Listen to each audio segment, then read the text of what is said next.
सुंदरपुर के रामू काका को अपने गांव और अपनी भेड़ बकरियों से बड़ा ही प्रेम और स्नेह था। वो रोज़ सुबह अपनी बकरियों को जंगल ले जाते और जंगल से चारा खिलाकर घर वापस ले आते। उनकी बकरियां भी उनसे बड़ा ही प्रेम और स्नेह रखती थी। यही उनकी दिनचर्या थी। रामू काका का लड़का दीपक एक दिन कहता है, पिताजी, आपने तो पूरी जिंदगी अपनी भेड़ बकरियों और इस बेकार से गांव में गुजार दी और हम यहाँ गरीब ही मरे जा रहे हैं।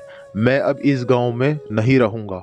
मुझे तो बस शहर जाना है पिताजी। अरे बेटा दीपक, ये हमारे पुरखों का गांव है और इस घर से तुम्हारी माँ की यादें भी जुड़ी हुई हैं और हमारे घर में 2 बकरियां भी हैं।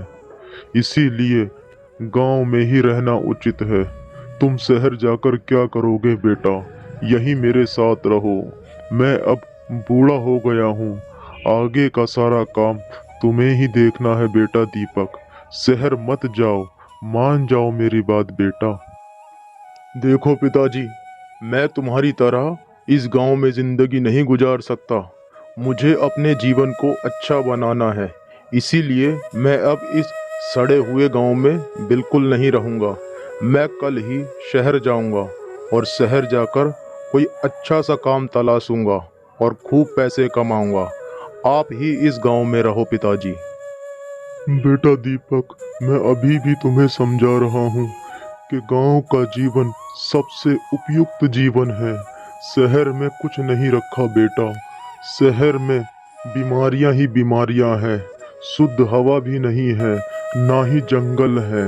खाने की भी उचित व्यवस्था नहीं है। इसीलिए बेटा यहीं रहो, मत जाओ। आगे तुम्हारी मर्जी।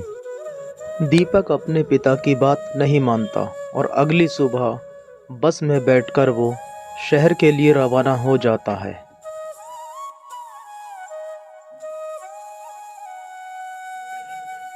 कुछ ही घंटों में दीपक अपने गांव से शहर पहुंच जाता है। दीपक के शहर जाने के बाद रामू काका फिर से अपनी दिनचर्या में लग जाते हैं। उधर दीपक शहर पहुंचकर ऑटो चलाना शुरू कर देता है। उसे ऑटो चलाने का काम मिल जाता है। वो रोज़ सुबह से लेकर शाम तक सवारियों को अपने ऑटो रिक्शा में ढोता है और शाम को वापस पैसे कमाकर अपने घर आ जाता है। कुछ ही दिनों बाद दीपक दिन रात ऑटो रिक्शा चलाने के कारण और ज़्यादा पैसा कमाने के लालच में बीमार पड़ जाता है। शहर की फैक्ट्रियों के जहरीले धुएं से उसको गंभीर बीमारी हो जाती है।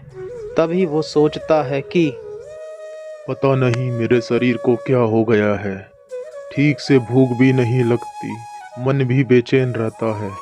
कल अस्पताल जाकर दिखाता हूँ। अगले ही दिन दीपक सुबह होते ही अस्पताल पहुंच जाता है और अस्पताल पहुंचकर दीपक डॉक्टर से मिलता है। डॉक्टर साहब, पता नहीं मेरे शरीर को क्या हो गया है। जब से अपने गांव से शहर आया हूँ, उसके कुछ दिनों बाद से ही मेरी तबीयत बहुत ख़राब हो गई है। मन बहुत बेचैन रहता है और भूख प्यास भी नहीं लगती। अब आप ही कुछ उपाय बताएं डॉक्टर साहब, मैं क्या करूं? कुछ अच्छी सी दवा दे दीजिए। देखिए मिस्टर दीपक, मैंने आपकी सारी रिपोर्ट्स देख ली हैं, जिनसे मुझे ये पता चला है कि ज़्यादा काम करना और शहर के जहरीले धुएं से आपके शरीर में बहुत गंभीर बीमारी पैदा हो गई है। इसीलिए अब आपका शहर में रहना उचित नहीं। अब आपको कुछ समय के लिए जंगल के वातावरण या गांव में रहना होगा, जिससे आप जल्दी ठीक हो सकें। दीपक घर आकर मन ही मन सोचता है, पिताजी बिल्कुल ठीक कहते थे। शहर मत जाओ, गांव में ही रहो। अब मैं कल सुबह होते ही वापस अपने गांव चला जाऊंगा। सुबह होते ही दीपक टैक्सी में बैठकर अपने गांव की तरफ निकल पड़ता है और रास्ते भर यही सोचता है कि पिताजी ने जो कुछ भी कहा था वो सब सच था। कुछ ही घंटों बाद दीपक शहर से अपने गांव में पहुंच जाता है। पिताजी, मुझे माफ़ कर दीजिए। आपने जैसा कहा था ठीक वैसा ही हुआ। गांव में जाकर मुझे गंभीर बीमारी हो गई, इसीलिए डॉक्टर ने मुझे गांव में रहने की सलाह दी है। मैं अब कहीं नहीं जाऊंगा पिताजी।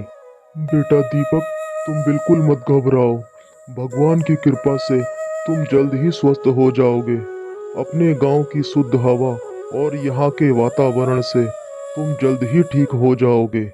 अब तुम शहर से वापस अपने गांव आ गए हो ना, तो देखना तुम जल्द ही ठीक हो जाओगे।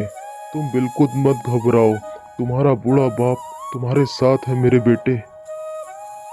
पिताजी की बात मानकर दीपक रोज जंगल जाना शुरू कर देता है और इसलिए जंगल की शुद्ध हवा और शुद्ध वातावरण से बहुत जल्द ही दीपक की बीमारी ठीक हो जाती है और वो पूरी तरह से स्वस्थ हो जाता है।